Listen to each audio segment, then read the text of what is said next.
De drôles de gendarmes à la parade, nous sommes dans la caserne de Château-Gontier, qui n'est plus anonyme. Elle se nomme dorénavant la caserne Carpentier. Né dans cette ville en 1793, entré dans la gendarmerie à l'âge de 12 ans, il est mort 10 ans plus tard au grade de maréchal des logis en affrontant des chouans devenus brigands de grand chemin.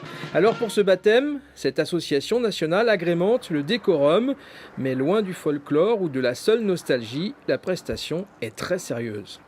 C'est d'autant plus vrai pour la gendarmerie qu'on s'inscrit dans l'histoire de l'arme, et c'est pour ça qu'on est aujourd'hui à Château-Gontier pour le MDL Carpentier, parce que vous avez à ma droite par exemple une tenue que portait le maréchal des logis Carpentier lorsqu'il a été tué ce 20 mai 1815. Voilà, donc c'est exactement la même tenue qu'il avait, avec le même armement pour lequel il s'est battu contre le brigandage et notamment les chouans. Baptiser une caserne, une véritable tradition dans la gendarmerie où le nom donné n'est évidemment pas choisi par hasard et se pose même en symbole. Ça permet à la communauté militaire de s'identifier à l'un des siens qui a eu un parcours emblématique.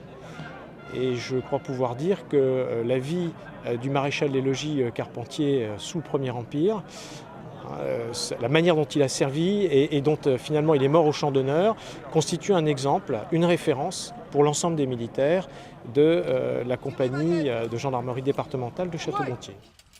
Dans cette ville du Sud-Mayenne, 59 gendarmes sont en poste. Ils sont 3800 dans les Pays de la Loire.